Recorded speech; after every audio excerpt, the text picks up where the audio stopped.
Hello everyone, আসসালামু আলাইকুম। সবাই কেমন আছো? আমি অনেক ভালো আছি আলহামদুলিল্লাহ। তো আজকে আমি একটা রেসিপি নিয়ে চলে এসেছি আমার রান্নাঘরের পক্ষ থেকে। তো আমার রান্নাঘরে আজকে আমি দেখাবো গুড়া মাছের একটা রেসিপি। মানে অনেকেই কিন্তু তোমরা গুড়া মাছ পছন্দ করো, কিন্তু কিভাবে রান্না করতে হয় সেটা অনেকেই হয়তো জানো না।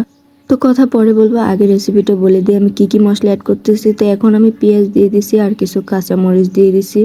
এবার দিয়ে দিব আলু। আলু কুচি করে রেখেছিলাম, তোমরা চাইলে দিতেও পারো, আর ইচ্ছা করলে টমেটো দিতে পারো। টমেটোটা অনেক বেশি ভালো লাগবে।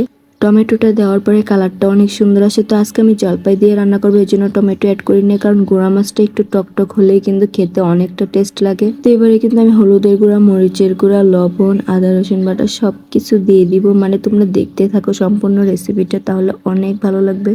আর যারা রান্না করতেই পারো না, মোটেই পারো না, তারা অবশ্যই আমার রেসিপিটা দেখতে পারো। দেখে ফলো করে একদিন রান্না করে তারপর আমাকে বলবা যে আসলে আপু কেমন হয়েছিল।